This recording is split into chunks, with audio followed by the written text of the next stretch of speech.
bienvenue sur cette nouvelle vidéo GLT.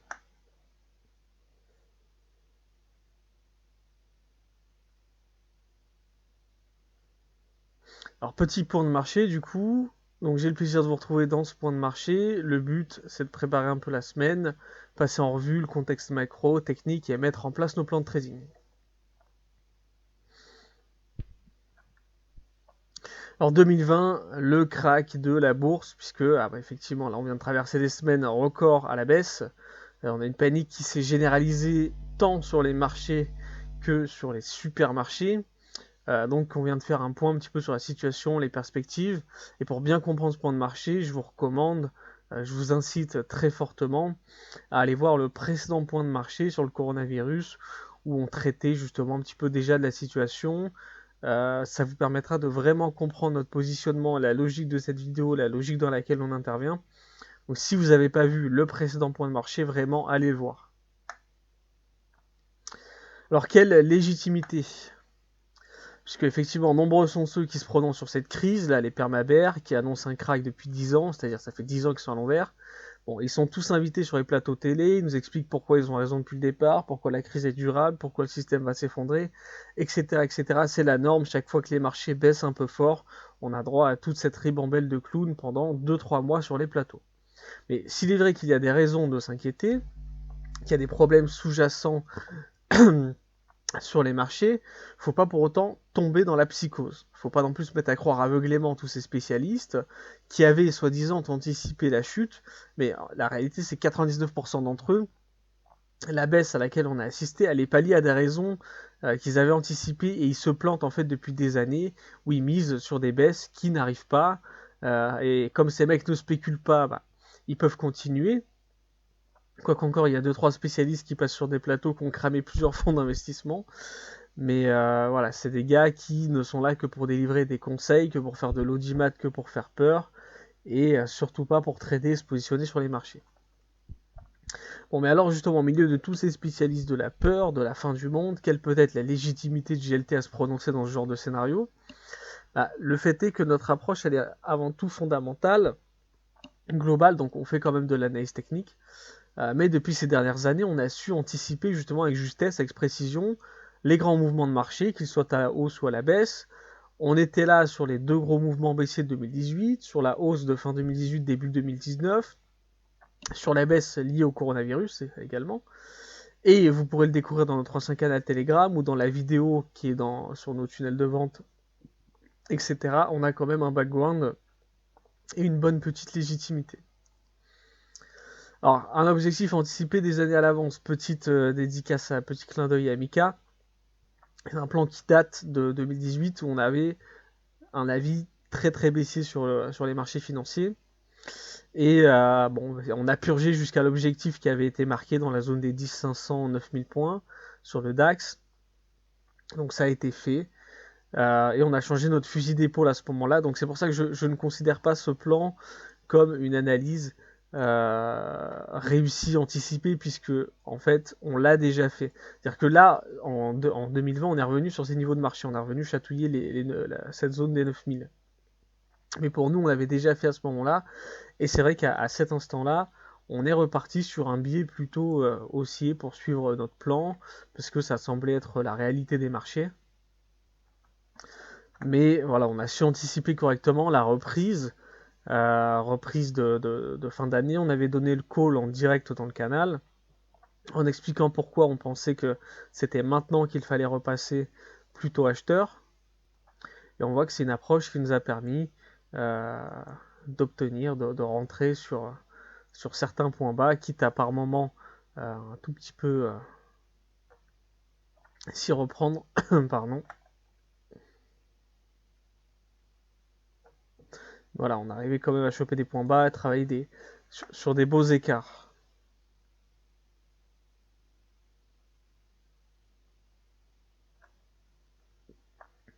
Bon, bien évidemment, on a shorté les marchés là avant que ça décroche.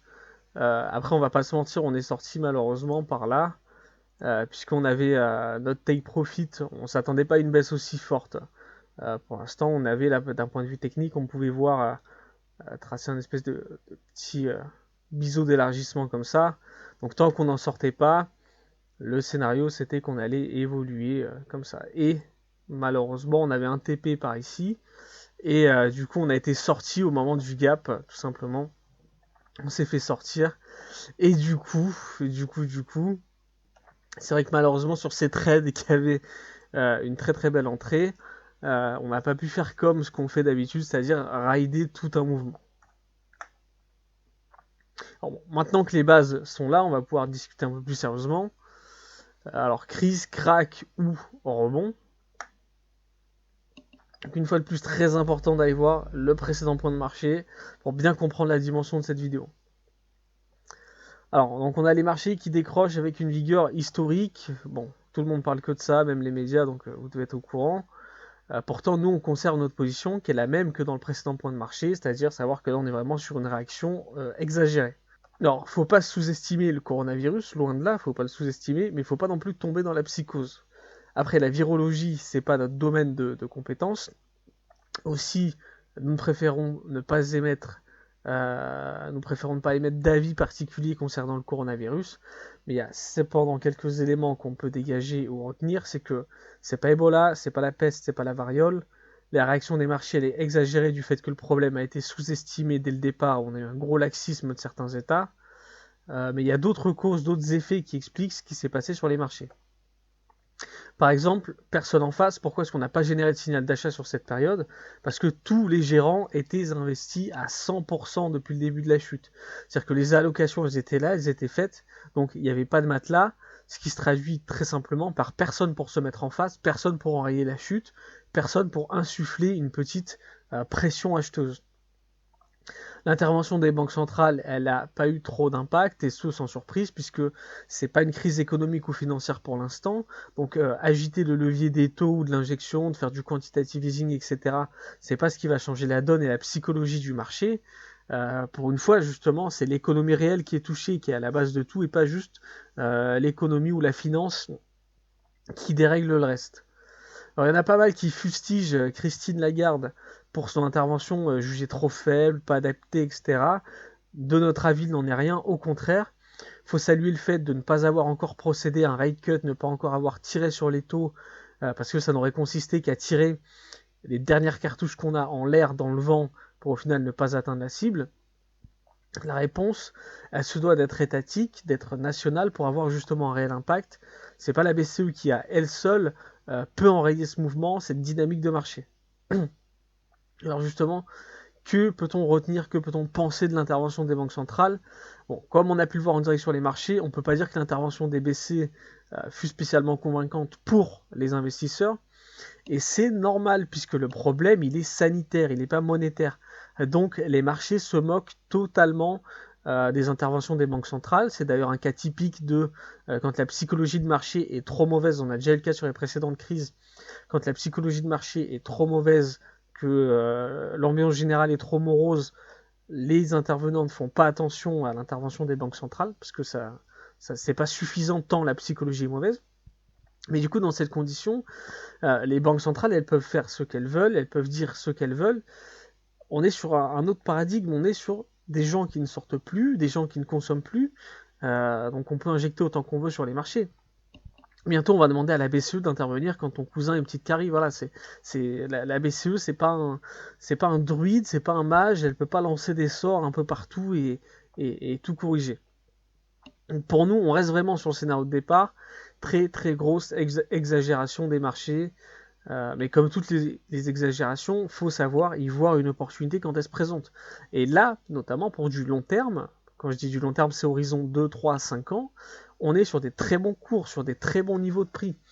En plus, il y avait un afflux de liquidités, donc là, ça va nettoyer un peu, paralyser l'activité économique temporairement, mais derrière, on sait que ça va se reprendre.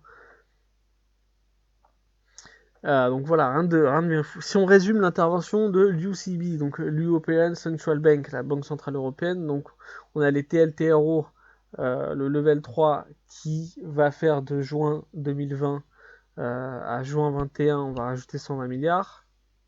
Enfin, de juin 20 à juin 21, pardon. On a le Reducing Capital Charge for Banks. En gros, assouplissement des règles de capital et de charges de capital pour les banques pour leur donner un petit bol d'air. Donc ce qu'on veut vraiment, c'est éviter la crise de liquidité, tant pour les investisseurs que les gouvernements, d'où ces injections massives de cash dans tout le système. La mesure phare restant, à notre avis, les mesures de la BCE, donc vraiment réduction du coût de capital des banques pour éviter de les étouffer, et non pas uniquement le TLTRO. La priorité, c'est vraiment d'éviter que la chute des marchés nous amène sur une chute des liquidités intra-bancaires. C'est ce que toutes les banques centrales cherchent à éviter. C'est pour cela que le repo, il est inondé de liquidités pour justement foutre de la liquidité dans le système intra-bancaire. Par exemple, on a Blackstone, qui est un des plus gros fonds de private equity, qui a recommandé à toutes les sociétés avec qui il travaille de taper les banques au niveau des lignes de crédit. C'est pour ça que par exemple on a Boeing qui a emprunté 13 milliards en ligne de crédit, et tout ça c'est pour faire tourner la machine, pour éviter un blocage de liquidité, faire tourner le système et surtout éviter la panique, éviter un credit crunch et éviter un blocage sur la liquidité, parce que si on en arrive à un blocage sur la liquidité, on va faire tomber pas mal de banques. Alors comprendre l'intervention de l'European Central Bank. Alors,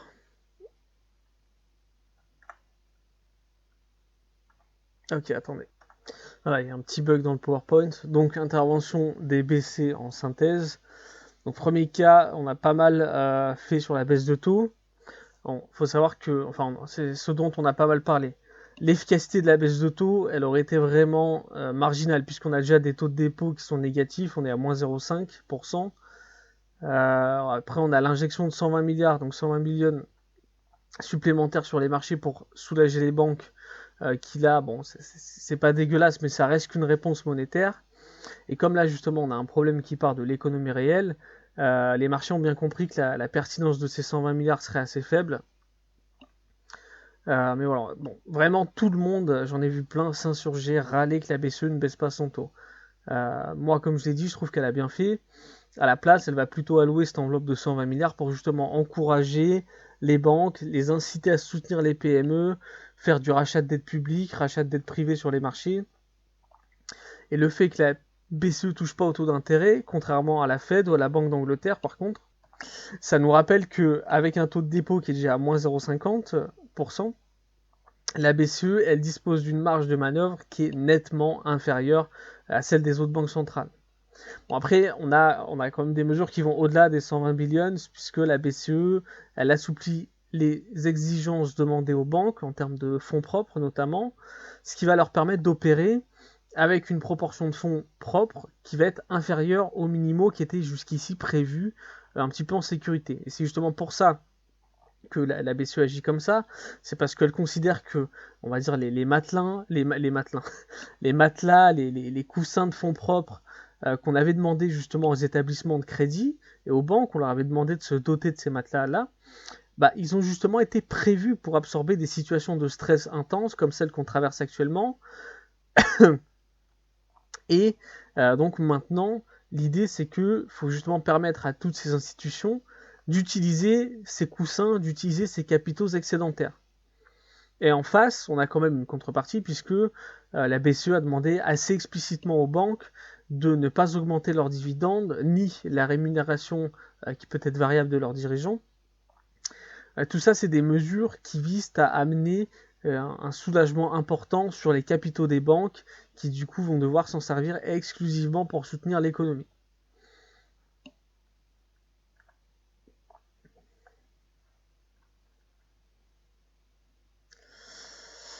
On a aussi donc au niveau des TLTRO, des OMT, la Banque centrale qui du coup va assouplir les prêts à plus long terme qui sont consentis aux banques, notamment au travers des opérations trimestrielles de refinancement à 2 ans. C'est ce qu'on nomme les Targeted Longer Term Refinancing Operations. C'est des TLTRO tout simplement. Donc ça c'est des conditions qui vont être quand même assez sévèrement plus favorables, mises en plus favorables et du coup appliquées. Donc de ce côté-là, c'est quand même pas mal. En fait, plus concrètement, ce qui se passe à ce niveau, c'est que le taux qui va être pratiqué, il va être inférieur de 0,25 points au taux directeur moyen. C'est-à-dire qu'en gros, à l'échéance, les banques rembourseront moins d'argent que ce qu'elles avaient emprunté à la Banque Centrale Européenne. Donc l'objectif derrière ça, qui est assez simple, assez évident, c'est d'inciter à prêter le plus d'argent possible, le plus largement possible aux entreprises, notamment les PME et PMI. Et donc ces nouvelles règles de TLTRO, elles devraient permettre aux banques d'emprunter, je crois que j'ai eu le chiffre, c'était 2280 ou 2290 milliards d'euros en plus, sachant qu'on a un solde restant d'à peu près 600 milliards d'euros qui vient des précédentes opérations de TLTRO. On a quand même Lagarde qui a souligné l'ampleur du défi de cette crise sanitaire, son impact sur les économies mondiales, notamment sur les économies de la zone euro. L'impact des mesures prises va très clairement dépendre de la rapidité, de la vigueur, du caractère collectif des mesures, quoi. C'est-à-dire qu'il faut que tout le monde se bouge, il ne faut pas qu'il y en ait un dans son coin, c'est-à-dire bon, pas ce qu'on fait jusqu'ici. Et du coup, Lagarde appelle vraiment à une réponse budgétaire concertée, commune des gouvernements. Ça serait d'ailleurs bien la première fois que l'Europe sert à quelque chose et va dans le même sens. J'ai vu aussi, elle s'est fait interpeller sur le fait qu'elle n'envisageait pas de recourir à des opérations d'OMT, c'est Outright Monetary Transaction, ou en fait des opérations monétaires sur titre. Et on lui a reproché de ne pas envisager ça pour soulager justement de manière assez ciblée, assez spécifique, les tensions, les pressions qu'on voit sur certaines obligations d'État. Je pense notamment aux obligations italiennes, puisque le rendement par rapport au Bund allemand s'est accru comme pendant la crise de la dette de 2011-2012. Et elle a déclaré que c'était pas à la BCE de refermer, de resserrer les spreads, c'est-à-dire les écarts de crédit. Donc c'était un petit peu une déception, on a vu pour certains opérateurs italiens. Et du coup, on a les taux des bons du trésor italien qui poussaient à 1,687, je crois, après la décision de la Fed, c'est-à-dire à peu près 2% d'écart par rapport au taux allemand, ce qui marque, de l'avis de beaucoup d'intervenants qui se sont exprimés, un faux pas majeur de la part de la BCE. Ouais, c'est peut-être pas mal quand même houspillé du fait que les marchés aient chuté après son intervention. Donc elle s'est voulue plus rassurante, elle s'est dit qu'elle avait peut-être pas été assez claire. Il faut du temps pour comprendre les décisions d'une banque centrale, c'est ce qu'elle a dit. Donc en gros, vous inquiétez pas si on fait ça, c'est parce qu'on a tout un plan, on a réfléchi au truc. Mais voilà, pour elle, ses choix sont en accord avec ses objectifs, savoir prévenir un risque de liquidité sur le marché interbancaire, empêcher une interruption ou un ralentissement du flux de crédit à l'économie, donc empêcher le credit crunch, et atténuer un petit peu la sensibilité exacerbée des marchés pour limiter, pour borner l'instabilité que justement cette sensibilité entraîne. Mais il y a quand même un point qui risque de ne pas être suffisant, c'est que si effectivement on offre des liquidités aux banques à un coût qui est potentiellement négatif pour les inciter à continuer à faire des crédits aux ménages et aux entreprises, le truc c'est qu'en face, il n'y a rien qui les oblige à le faire, et surtout si elles craignent que les revenus de leurs débiteurs soient affectés par le coronavirus. Donc on a quand même ce risque que les banques deviennent de plus en plus prudentes deviennent de plus en plus prudentes face du coup à une détérioration en fait de portefeuilles de prêt, des portefeuilles de crédit, et que du coup elles réduisent les nouveaux prêts qu'elles accordent. Et aussi, quand on s'est fait la réflexion, le discours de la BCE il est quand même apparu, ressorti comme étant un peu large, un peu global, puisque oui, le discours il met l'accent sur les prêts aux petites et aux moyennes entreprises, mais il n'y a aucune contrainte derrière qui a été nommée pour inciter à faire ces crédits, pour inciter ou forcer des banques à appliquer ces mesures, à faciliter ces crédits. On ne sait pas non plus dans quelle proportion ça sera délivré. Est-ce que ça va être en fonction d'une taille d'entreprise? Quelle proportion de crédit on va accorder à quelle taille d'entreprise? Parce que si c'est pour tout filer aux grosses boîtes et laisser crever les PME en leur filant 1% de l'enveloppe, c'est pas top. Donc voilà, c'est quand même le flou total sur comment vont être répartis et accordés ces crédits. Pour l'instant, on dit voilà, on vous incite à le faire, mais on vous force pas non plus. Donc c'est de ce côté-là que c'est apparu comme étant assez large, assez flou, pas vraiment impactant. Et donc on pourrait être forcé d'avoir à court terme recours à des mesures qu'on a déjà vues, comme par exemple une garantie de l'État sur des prêts immobiliers ou sur des prêts aux entreprises, qui pourrait être justement nécessaire si on veut éviter une raréfaction du crédit, si on voit que les avis de la BCE ne font pas vraiment effet. Enfin, les avis, les recommandations. Donc voilà, c'est vraiment une action coordonnée au niveau des politiques budgétaires et monétaires qui va être nécessaire, qui est urgente même, vu la baisse des marchés financiers. Et c'est vraiment important que la BCE se fasse entendre par la Commission européenne, le Conseil européen, par les nations aussi, par les États, hein, et assez rapidement, puisque on voit bien que le retard dans le passage à l'action va exiger de mobiliser encore plus de fonds que prévu, avec des plans budgétaires qui seront loin des 1% du PIB, on va sûrement aller taper du 2-3% du PIB, pour que les marchés jugent ça suffisant dans cet environnement ultra morose.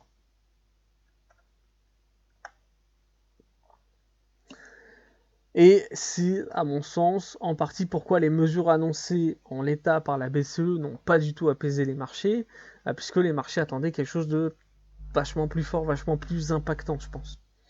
Et on a un sentiment d'aversion au risque qui s'est très fortement intensifié, comme on a pu le voir sur le VIX ou sur le iTraxx Xover. Alors ça, c'est un indicateur de risque sur les obligations européennes de haut rendement, puisqu'il a atteint des niveaux de 2012, qui était 2012 une période de très forte tension sur l'obligataire et le crédit en Europe. Et c'est peut-être parce que justement la politique monétaire de la BCE semble être proche de ses limites que Christine Lagarde insiste sur l'importance d'amener une réponse budgétaire ferme, rapide, coordonnée, pour faire face à l'impact de la crise du coronavirus et à ses conséquences sur l'économie européenne. Donc c'est ce que j'expliquais dans notre salle des marchés, c'est que les réponses elles doivent être nationales, elles doivent être fiscales. C'est pas la BCE qui là va pouvoir sauver le bateau elle toute seule. Mais bon, au-delà de la BCE, la réponse négative des marchés, elle n'est pas imputable qu'à la décision de la BCE. Ça peut être tout simplement le reflet d'une prise de conscience que les politiques budgétaires, les politiques monétaires n'ont pas la capacité, le pouvoir d'être des coupe-feux face à une urgence sanitaire et une urgence médicale.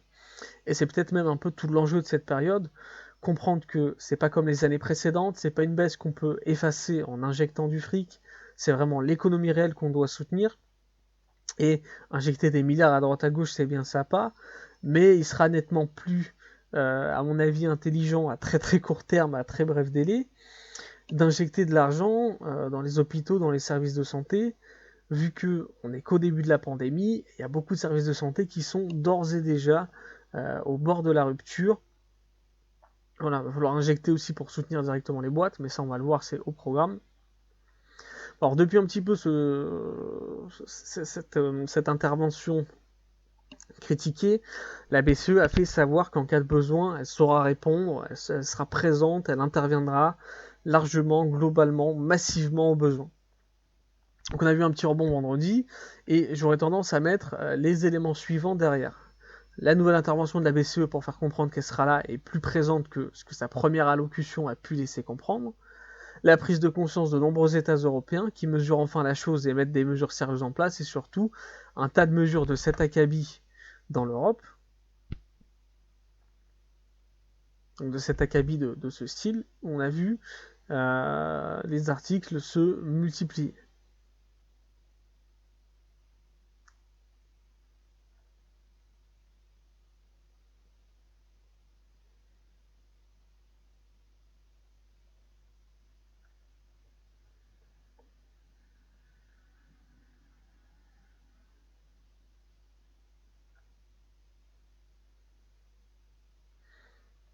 Donc le quoi qu'il en coûte, ça nous rappelle le whatever de Mario Draghi, de Super Mario.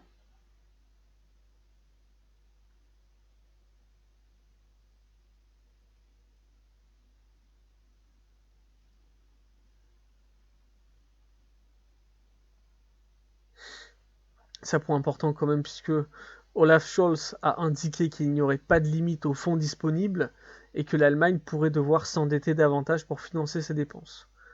Nous avons la force financière pour faire face à cette crise. Il y a assez d'argent ici et nous le déploierons. Donc voilà, vraiment une volonté de taper fort.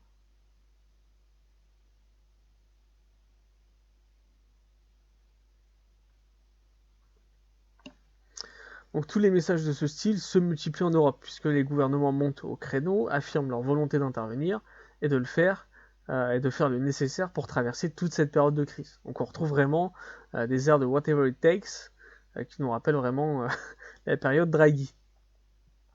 Bon, et c'est bien la seule chose qui peut avoir un impact sur les marchés. C'est pas une crise financière, c'est pas une crise économique, c'est vraiment une crise sanitaire. Mais bon, une crise qui peut entraîner les deux précédentes, mais beaucoup connaissent mon avis sur l'état de l'économie actuelle, je l'ai largement exposé en 2017-2018. Bref, ici on est vraiment sur l'économie réelle.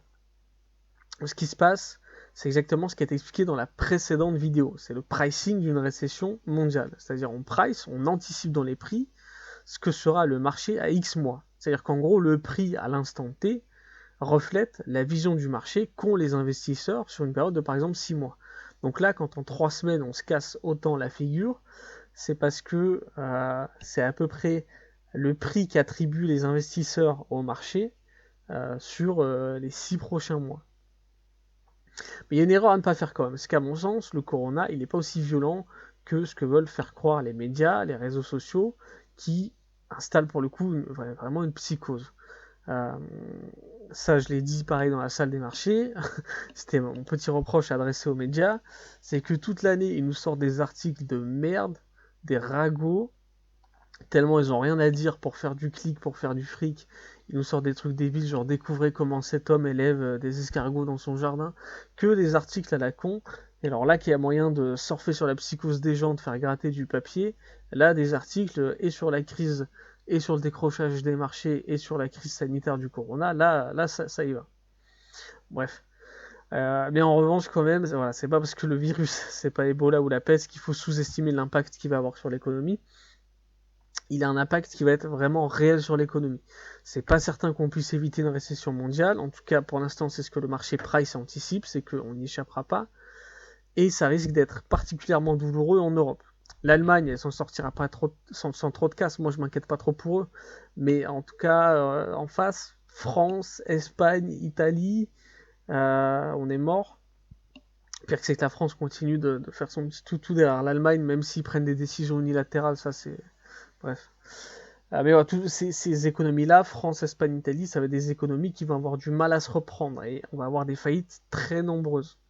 Parce que des pays en quarantaine, ça veut dire des économies à l'arrêt. Tous les secteurs qui sont assez fortement exposés à ces conditions de marché, ça va être l'hécatombe. Compagnie aérienne, tourisme, usine, donc les produits, les actions qui ont des gros coûts fixes. Ça va être licenciement, chômage de masse. France et Italie, elles vont pas se remettre aisément d'un lockdown complet, c'est-à-dire d'une quarantaine, sur le plan économique, même avec une BCE derrière pour acheter de la dette d'État sur du marché primaire, pour contribuer au chômage, au paiement du chômage partiel en France par exemple, etc. Ça va être très très difficile si on a un lockdown qui se poursuit. La reprise, elle sera très certainement lente, les conséquences économiques, elles vont être importantes si le lockdown reste en place longtemps. Il faut vraiment avoir à l'esprit, du coup, la récession, c'est un ralentissement de l'économie. Mais avec une économie qui est déjà pas bien féroce, ça veut dire quoi? Ça veut dire des faillites, du chômage de masse, des défauts sur les emprunts, et donc, in fine, une dégradation des comptes de résultats, une réduction des bénéfices, des coupes sur les dividendes, lâchage des actionnaires, du coup, etc., etc. Tout ça, c'est ce que le marché anticipe maintenant, et c'est pour ça que le, entre guillemets, crack actuel est en fait la vision du marché à un horizon X mois. Après, il y a quand même des petits éléments d'inquiétude, puisque le corona aurait un facteur de 2,4 d'après l'OMS, une incubation moyenne de 14 jours. On peut donc estimer que les malades d'aujourd'hui, ce sont en fait les malades d'il y a 14 jours. Donc à la date d'aujourd'hui, où les mesures barrières draconiennes arrivent enfin, il faut s'attendre à une hausse très importante sur les 15 jours à venir du nombre de cas. Parce qu'aujourd'hui, on est dans les 5000 cas. Donc ça veut dire 10 000 dans 5 jours, 20 000 dans une semaine, 40 000 dans 10 jours, 80 000 dans 12 et peut-être 60 000 d'ici 15 jours. C'est peut-être par là qu'on pourra espérer une décrue sur les courbes qui sont exponentielles si l'État et les citoyens jouent le jeu. Avec une létalité de 2%, qui est la létalité moyenne actuelle, mais on sait qu'il y a certaines souches qui commencent à cartonner bien plus, ça donne une estimation de 3500 personnes à peu près en France qui vont se faire shooter. Sachant qu'en France, comme dans d'autres pays voisins, on n'est qu'au début de l'affaire et que les hôpitaux sont déjà sur la brèche et proches de la rupture, c'est pas top. Et il faut répercuter aussi le fait que, à cause justement des patients du corona, il y a d'autres patients qui vont pâtir, tous ceux qui vont venir pour des AVC, des infarctus, etc. Ça va jarter. Donc c'est vraiment une période où il ne faut pas avoir de conviction particulière, être prêt à changer son fusil d'épaule, ne pas avoir de certitude. Moi, je suis pas virologue, donc j'essaye de suivre un peu l'évolution des découvertes, sans pour autant trop me projeter et partir sur des théories fumeuses. Cependant, ce que l'on sait, ce qui est à peu près sûr aujourd'hui, c'est que le virus mute, évolue en diverses souches, et du coup, le virus qu'on a retrouvé en Europe, il a l'air d'être un poil plus taquin que celui qui était à la base en Chine, et avec des statistiques du coup un peu plus inquiétantes. Mais ça, c'est vraiment pour le moment. Donc je vais partager quelques screens de la chaîne Telegram Coronavirus Info Live. Donc on peut pas tout recouper, mais il y a pas mal de trucs qui font sens et qui doivent quand même être notés, pris en considération. Donc 2 cas en France qui suit la dynamique italienne, sans trop de surprise. Bon, je comprends pas, je croyais que d'après la ministre de la Santé, ça devrait pas sortir de Chine cette connerie. Ma foi. Voilà. Donc Suisse, Espagne, Italie. Ça aussi c'est important puisqu'évidemment les statistiques elles sont à mettre un petit peu à prendre avec des pincettes puisqu'il faut bien se dire qu'on ne teste pas tout le monde.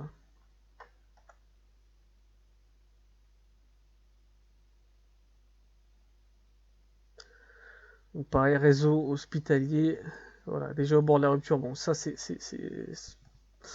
commun, on est au courant maintenant. Ça à la limite ça nous intéresse pas trop. Voilà, Suisse, très probable que l'on fasse appel à l'armée. Tac. Pareil en France, des discussions au plus haut niveau de l'armée avec le chef d'État. L'annonce devrait sortir ce soir, ça me semble. En tout cas, tout le monde mise sur ce soir.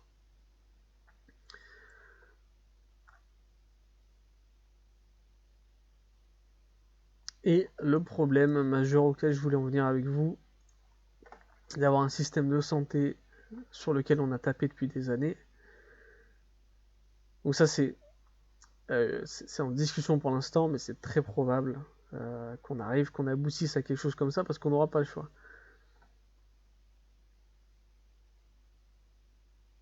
C'est-à-dire qu'on va déterminer qui a le plus besoin de soins intensifs uniquement par rapport au corona, et on va se retrouver à arbitrer, à faire des choix, à dire que les plus vieux on les laisse crever pour sauver les plus jeunes, etc. etc. Et c'est le drama de cette situation, c'est que ça montre bien qu'on se fait punir pour avoir été arrogant. Voilà, on paye notre arrogance, notre insouciance du début par rapport à toute cette affaire. Puisqu'il n'y a encore pas si longtemps, l'ex-ministre de la Santé nous sortait, pas besoin de s'inquiéter, ça va pas sortir de Chine, pendant qu'autour on avait pas mal de pays qui mettaient déjà des mesures en place, on sait pas pourquoi, c'est des paranos, voyons. Bref, la seule chose à retenir de tout ça, in fine, c'est que on a eu une gestion désastreuse face à cet événement. Pourtant, 2009, H1N1, 280 000 morts à l'échelle mondiale. Bon, c'est pas comme si les virus, on n'en croisait qu'une fois tous les 4 siècles. Mais voilà, face à un virus dont on ne sait rien, dont on sait peut-être que comme ses pairs, il a la capacité de muter, de changer, d'évoluer. On sait qu'on a un système de santé qui est tout sauf préparé à ça, vu toutes les coupes budgétaires, les coupes dans le personnel, et qu'en plus de ça, on l'a vu, les Français sont tout sauf disciplinés. C'est le problème, c'est que le laxisme de départ, quand on le combine à ce cocktail-là, il donne le merdier dans lequel on va se retrouver sur les prochains jours.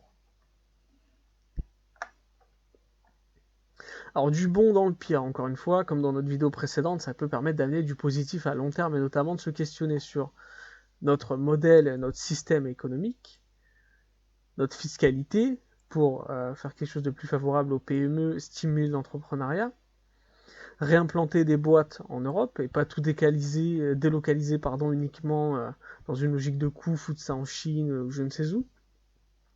Se poser des questions sur la finance d'aujourd'hui, très dérégulée, et la fragilité du système actuel.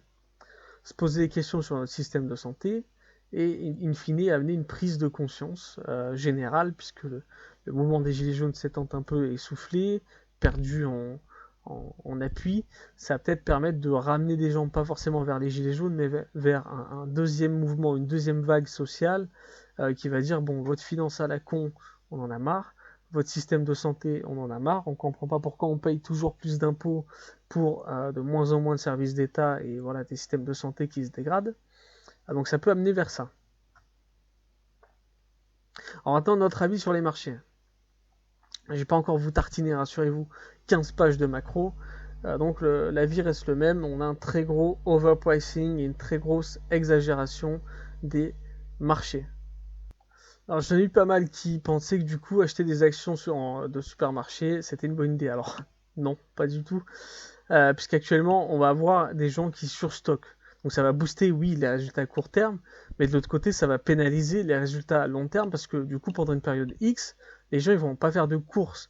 Ils vont y aller que pour les petites dépenses, que pour les denrées périssables, les petits trucs à renouveler, mais ça va pas être des grosses courses. Donc à terme, ça va pas être spécialement bon pour les comptes de résultats. Par contre, cette baisse très brutale des marchés, elle dégage forcément de belles opportunités de long terme, parce qu'il y a pas mal d'actions, d'indices, de produits qui se retrouvent sur des bons prix, sur des bons cours actuellement. Donc c'est peut-être le moment de rentrer sur quelques belles actions, sur des belles valorisations, timidement le temps d'y voir plus clair, c'est-à-dire admettons qu'on veuille rentrer 10K, bah là peut-être dans un premier temps rentrer que 2 ou 3K. Donc la priorité ça reste de prendre du luxe, puisque c'est des valeurs plutôt contracycliques, donc du Hermès, du Kering, du LVMH, du L'Oréal. Un peu de pétrolière, je pense à Total notamment, mais là quand on dit ça, c'est vraiment sur un horizon 3-5 ans. Donc on est plus sur des invests que du trading pur. Je vois qu'il y a beaucoup de gérants qui débouclent pas les positions qu'ils ont sur equities parce qu'ils ont aussi une petite remontée à court moyen terme, c'est-à-dire pas qu'on retrace tout le mouvement baissier très rapidement, mais qu'on le retrace un petit peu. Et après on a du Total, Danone, du coup bon Total on a traité, Danone, Air Liquide, L'Oréal, la doublette, qui sont des bonnes valeurs sur lesquelles on peut prendre position par ces temps compliqués. Total, bon, beaucoup le savent, mais moi c'est une de mes boîtes préférées, et là c'est un très bon choix de long terme. Donc un peu plus de 10 milliards de bénéfices nets, on a des investissements chaque année à peu près à hauteur de 15-16 milliards, ils ont d'ailleurs annoncé assez récemment qu'ils allaient augmenter de 2 milliards par an leurs investissements à l'échelle du globe. Donc position de leader en termes de tech pétrolière, ingénierie pétrolière, beaucoup de consulting et de conseils sur comment exploiter au mieux les gisements, quelles méthodes adopter face à un certain environnement, certaines roches, certains forages, certains types de pétrole, etc. Leader sur des technologies d'exploitation, donc des logiciels d'exploitation pétrolière. Leader dans la recherche sur les batteries électriques et à hydrogène. Donc c'est un beau stock. Bon, les excès génèrent toujours des opportunités. Là, on est sur une action qui a rarement été aussi basse depuis sur les 2 dernières décennies, je crois. Et on est vraiment sur une boîte solide, qui a une bonne maturité, qui sait s'en sortir en période de crise, qu'on a déjà traversé autant des crises financières et économiques que pétrolières. Ça lâche dans les 7% de dividendes. Et jamais Total n'a down son dividende, même pendant des crises pétrolières. Alors maintenant, le côté un petit peu analyse trading. Donc là, je vous propose de voir les scénarios envisagés par Géo d'un point de vue technique, d'un point de vue héliotisme. Donc premier élément, donc dans l'hypothèse, on aurait un point bas qui serait OK, donc on aurait un espèce de triangle en expansion avec retournement en V-bottom pour former un épaule-tête-épaule. Bon, ça c'est un scénario à très faible probabilité. Ici, on est sur un H4 Dow Jones. Là, pareil, mais on aurait la version en fait double bottom.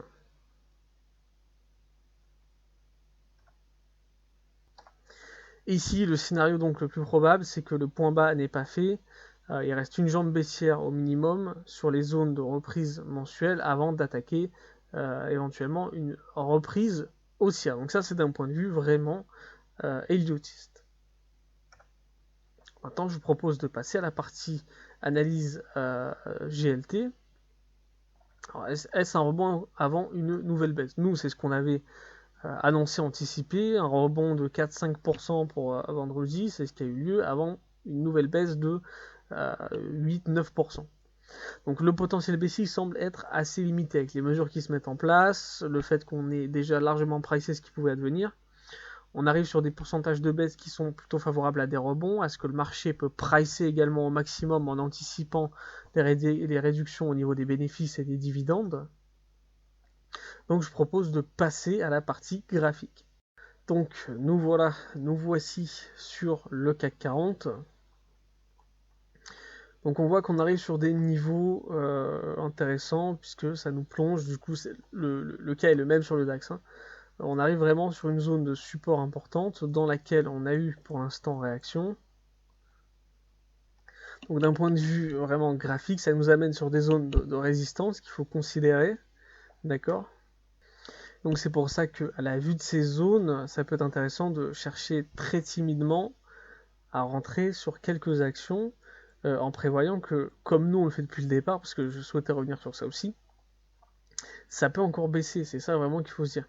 Que nous, au départ, à peu près par là, donc c'était dans cette semaine-là, on a dit attention, nous on maintient notre biais acheteur. Et c'est toujours le cas. Et pour beaucoup d'autres instituts aussi, les biais acheteurs, ça ne veut pas dire qu'on achète toutes les baisses. Non, ça veut dire que là, comment on l'a géré? On a, nous, vous le savez, sur la gestion, on fait principalement du long short. Ça veut dire qu'on va avoir une exposition short, donc des positions à la baisse, et des positions à la hausse. Et ce qui s'est passé, c'est que sur toute la période, on a conservé une exposition nette vendeuse constamment supérieure à notre exposition acheteuse. Et on est rentré que très très timidement sur les achats, on était beaucoup plus lourd sur les ventes. On était short CAC et short RNO. Et j'ai dédié une autre vidéo. Mais voilà, pour le moment, in fine, on est sur des niveaux, on a toute cette zone-là derrière qui cadre en plus.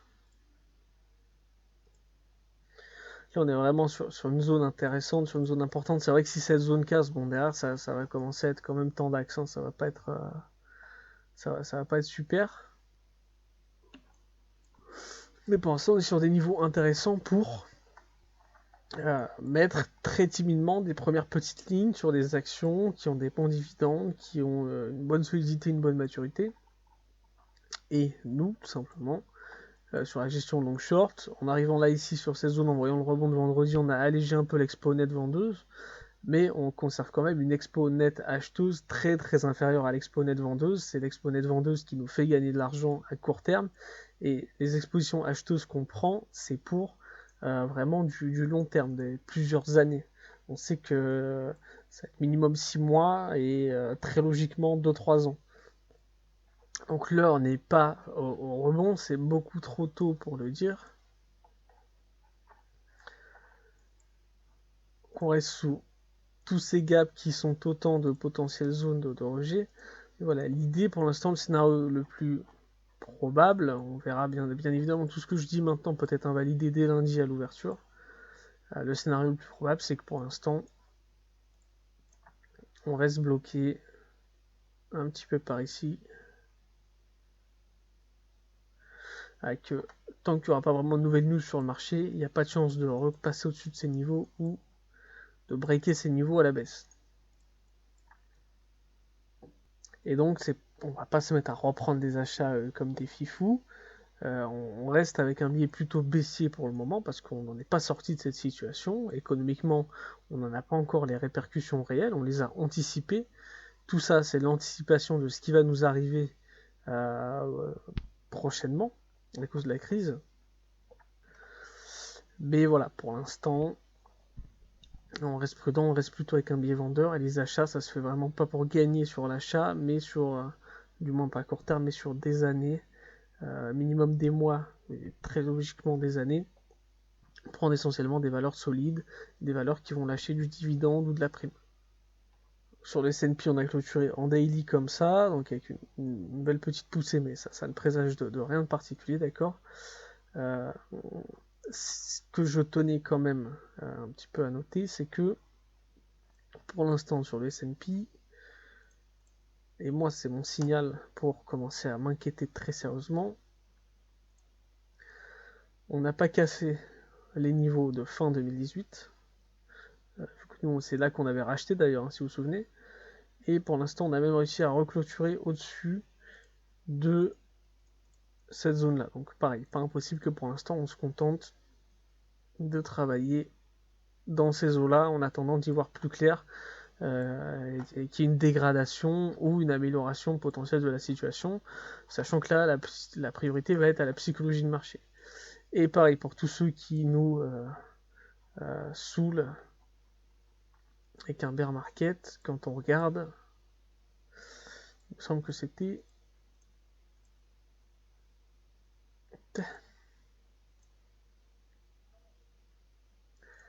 Au final, on n'a pas break le 38,2 ni le 50% de retracement qui se situe là. Bon, là, ça nous ferait quand même une baisse bien sévère. Là, au plus haut, on est quand même allé chercher voilà, 27% sur le S&P. Ici, ça nous ramènerait à 40%. Moi, c'est ce que je jugerais comme étant le maximum de ce qu'on peut pricer sur un cut de dividende, sur un cut de rendement de l'action, etc. C'est à mon sens le maximum que le marché peut donner à ça, c'est dans les 40%. Après, bon, on a quand même des zones, voilà, mais donc ça, c'est vraiment pour moi les zones qu'il va falloir préserver pour pas vraiment passer sur du bear market. Et au final, à peu près pareil sur le